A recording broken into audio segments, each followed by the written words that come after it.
Hey guys, I just tried a live stream. I don't even know if it really worked because I never really tried live streaming to LinkedIn before. I've done a lot of live events on other platforms, certainly through corporate or educational methods, but never tried live streaming to LinkedIn before. So, having said that, and because I'm not seeing it, even though I just did it, I am going to record this video and we'll see about what live streaming looks like moving forward.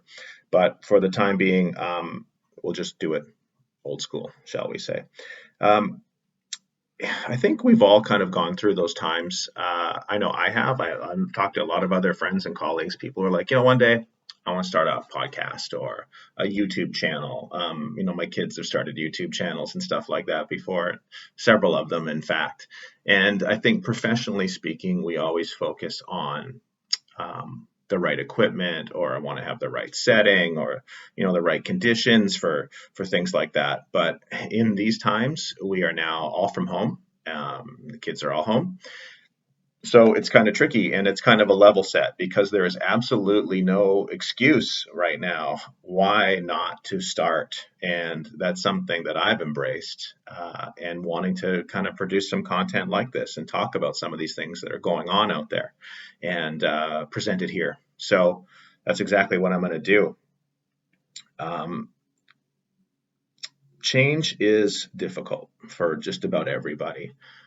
The funny thing about change is, even though it's really hard to change for change's sake, and even though there are things we know that are good for us, whether it's what to eat or what not to eat, or diet and exercise related things, it can be really hard to initiate change for the sake of it, even if it's strongly beneficial. That's an odd human trait, but it's certainly true. I'm sure you've lived it just like I have. The only thing that usually initiates change is crisis, and we adapt and change because we have to, because we are forced to. And that's exactly what's been playing out in the last several days and probably close to a couple weeks now. So through that, I think there's a couple key learnings to think about. When crisis initiates change, what usually happens next is crisis becomes process. Um, this is not only a difficult time, but it's also a critical time. And what I mean critical here, I mean in terms of business and workflow moving forward, because we have choices to make. Now that we have largely begun adapting or adapted to the current circumstances, how much crisis becomes process is also a choice moving forward. While we don't know how long these conditions will last, they certainly seem to be longer than short term. And from what I've seen today, possibly 6 to 10 weeks, perhaps longer. Those sorts of timelines mean that this is quote unquote the new normal for the time being. So, what we experience in terms of the crisis into process is really kind of up for grabs. And I think it's a critical time to think about from business leadership perspectives into what this looks like moving forward.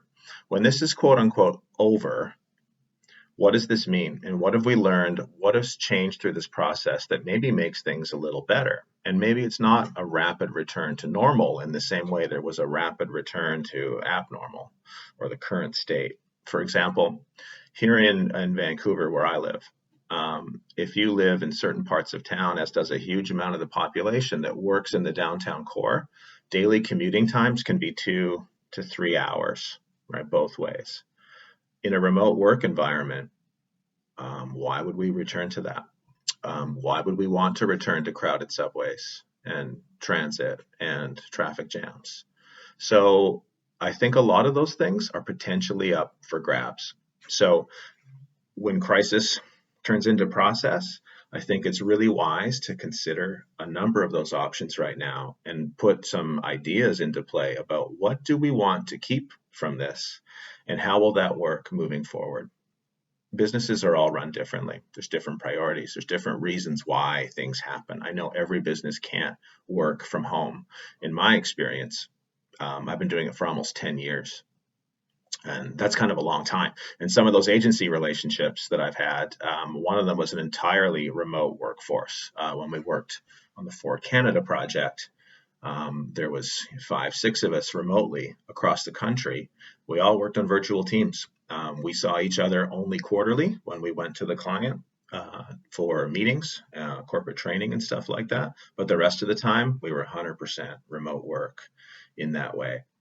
So over the course of the last several years, I've had a lot of experience in these sorts of environments, and a lot of people. This is very new to it, and it's fun to see, people on LinkedIn sharing screenshots of their conference calls and things like that, and kind of, I don't want to say enjoying, but there's a side of that through all this, enjoying what some of the benefits are.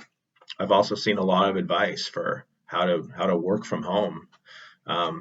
A lot of it I've agreed with, and a lot of it maybe not so much. But here's my experience, at least, that I wanted to share. I don't think there's a right way to work from home. Some of that is going to be mandated by your employer in what that looks like.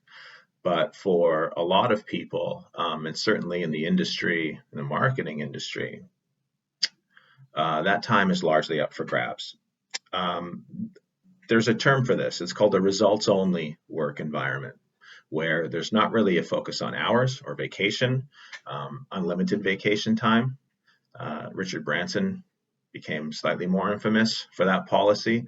But here's what happens under a row environment. When you give people control over their time, and they're not waking up and hating a Monday, and they're not waking up and loving a Friday, when you give people the opportunity to control their own time, they actually took less vacation, because it's not a balance, like the idea of work-life balance.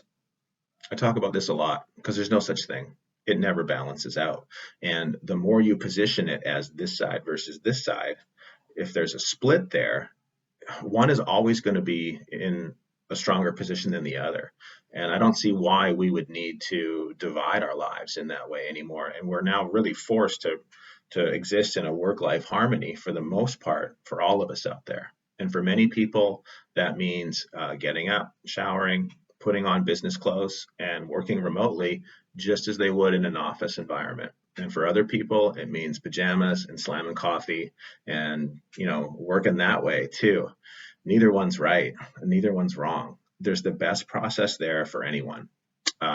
Over my time working remotely, my kids are older now. My youngest is 11 and my oldest is 15. So they're pretty self-sufficient. But when they were smaller, it's a real challenge to work from home. And I'm sure many of you have experienced or are experiencing that, like, shh, I'm on a conference call. Like, would you please just give me 20 minutes to get through this call? But kids are kids in that way. And those are just the realities of today. So I think knowing your own process is the most important thing. And if that means working earlier in the morning, or sometimes what I would do is I would work in the evenings, like after people were in bed, because there was some quiet. And so the concept of an 8-hour workday is, sure, for some businesses, that's still going to be in place. It depends on what you do. But for a lot of others, how that work gets broken up over time is pretty subjective. And I think owning that time, knowing your own way, that's the best advice there is out there. So right now is a special time, right? And I mean that from a business planning standpoint, in that what we look at can become permanent moving forward. And I think that bears a close watch, and I think it bears close consideration. So I think that should be paid attention to by a lot of people out there today. There's been a lot of other advice out there as well, advice from the marketing world. Some of which I agree with, some of which I don't. And isn't that kind of what advice is like, no matter what or anytime? One of the things that I thought was surprising was how people were suddenly dishing out free advice. Like all of a sudden, that was probably out of an urge to try to give back or provide some future relevancy, that kind of like, hey, I'm going to give out some free advice. Okay, well, I think advice should always be free. So some of it was, I don't know. One of the things I disagreed with was advice that your business should not go dark. That going dark is the worst thing your brand can do right now. I don't know if I agree with that. I think it depends on who your brand is. Of course, you've got to, first of all, take care of your customers, your employees, the facts, right? That's a given in that way. But what does your brand talk about? on social? What are you posting about on social? Going dark is never a bad idea in times like this, and here's why. There's only one conversation happening out there, and that's COVID-19. It's the only conversation you're having.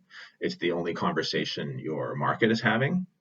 And unless your business has a direct tie into that, you could be seen as noise, at best noise, and at worst negative. Okay, so what's the best way to not get bitten by a shark? Don't go in the water. Sometimes staying dark is a better approach. And I've been through circumstances that involved larger world issues and cultural issues in which we did go dark, and we went dark for days. So there is some wisdom in going dark instead of popping up and saying, hey, everyone, isolate with our brand. That's probably not a good look right now. Or take a break from all the craziness out there and have a look at this. Well, let's unpack that kind of positioning, because you're saying ignore what's really happening and look at something frivolous right now. The only other time I can really think of where we had to revisit what overarching brand messaging was probably in the time after 9/11. It's very different, but it's got some similarities in that what brands were going to say after was highly influenced by all those events and the events that followed. So that's another opportunity right now that needs to be looked at. I think there's four things that really we should be talking about from a marketing standpoint. The first is to manage the immediate, right? All facets of business. That's probably taken place for most of you over the last 10 days to 2 weeks, where we deal with the shutdown, we deal with remote work, and we make then short-term decisions on how we're going to do things moving forward, kind of get up and running with kind of this new normalcy. But what's next is, once those things have settled, and if you haven't got through those first two by now, you've got your work cut out for you. What's next is to be able to revisit, from a marketing standpoint, the rest of what's been aligned for the balance of this year. It is likely no longer valid, and probably not a good decision to just think that when this is over, we'll get back to job one. Unlikely. What we're seeing, your marketplace here in Canada, 500,000 people applied for employment insurance last week alone. That's up a lot. The United States is larger population, of course, those numbers may be different, but it's the percentage and it's the ratios. So a typical week in Canada, from what I've understood, was perhaps 25,000 applications. Well, now it's 500,000. Your customers, your clients, their jobs, their businesses, there's a lot of doubt. To expect that we suddenly return to the way things were, I think is a little naive. And I think what you have to really take a strong look at is what was planned, but also not just revisit, but potentially reset. And that brings me to the last point. I think we have to focus on emergence. The short-term advice I'm seeing about staying engaged, I would probably back away from. I think it's okay to go super light right now. And we have to think about, when this is over, what does emergence look like? And the only way that we can really plan for that is by watching and paying attention about what happens between now and that time, because it's really critical. It's not just a critical time for workflow, from crisis into process, like I was saying, but what happens, the shifts that are happening out there, will heavily influence what the balance of this year looks like from a marketing perspective. So it's time to focus on emergence. And the biggest thing you can do, the most important thing you can do right now, is pay attention and see what's happening. So don't worry too much about irrelevancy. There's some larger things happening that trying to stay relevant right now is often not a good look for brands. And I'm seeing a few of those sorts of things out there where I would strongly caution standing down. I'm not talking about total silence, but be measured. All right? Be measured. No one's buying right now. You're probably not either. There's certain things that are business critical. That's always going to be a function in that way. But for most of us and most businesses out there, I think right now is a time to be extra considered. So don't worry so much about getting back to it. Worry more about what is it we're getting back to. What else do I want to focus on today? I think those are really the main things. I got a lot of questions from people who were asking about my thoughts about all this. What do we do from all this? There's no right answers. It's unprecedented. Anything we've gone through before provides some experience to deal with certain situations and influence what we do now, but nobody's seen anything like this. So in the meantime, I would love to hear from you. I'd love to understand your challenges. I would love to understand your advice. And I'd love to get through working through all this with you and understanding more about what we can all do moving forward. So, having said that, thanks. I wish you all the best out there. And thank you to those who've been in touch. And for those that do have something to say, reach out. I'd like to hear from you.